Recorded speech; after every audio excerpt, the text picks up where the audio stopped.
For my lesson today, I'm going to talk about the scientific method, which this lesson would be for about third or fourth graders.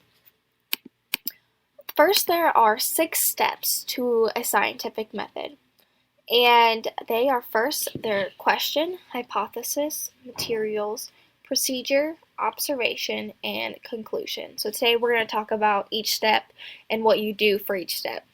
And a quick way, a little phrase that helps me remind the steps it's called quick hide my piece of chocolate. So the first thing you do in a scientific method is asking a question. You can't figure out the question until you know the question after all. So throughout this lesson, I did a little example to help you understand what I'm talking about. So my example is, does a plant grow higher with or without sunlight? So that's my question. Hypothesis. Next, you come up with an educated guess called a hypothesis.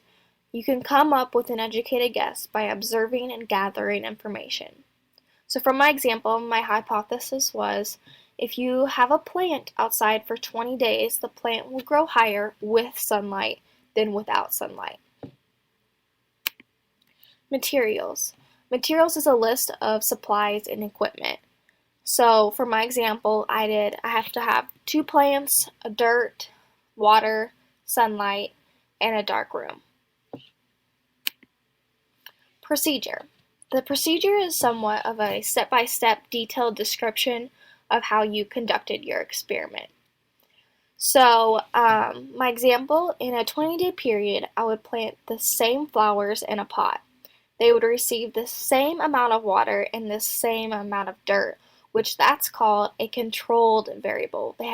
Everything is the same. One flower would be placed outside in the sunlight, and the other one would be placed in the closet somewhere that's dark. Observations would happen every 2 days. On the last day of observations, I would measure the height of the plant to conduct how much the plant had grown in a period of 20 days. For observations, when observing, you interact with your experiment, such as using your senses to observe.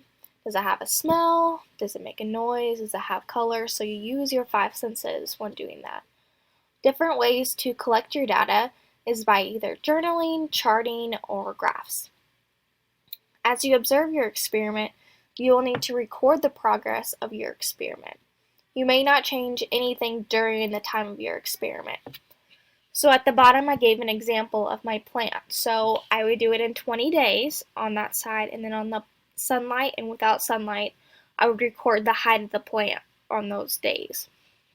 And then I would determine how much it's grown in 20 days. And conclusion.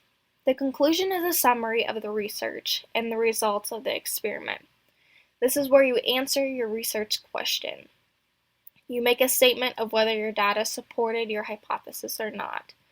So for my example, my hypothesis was correct because the plant with sunlight grew higher than the plant without sunlight, which that goes back to my observations, which it concluded that my plant with sunlight was higher than the one without sunlight. And you can also have a picture which better illustrates how it happened.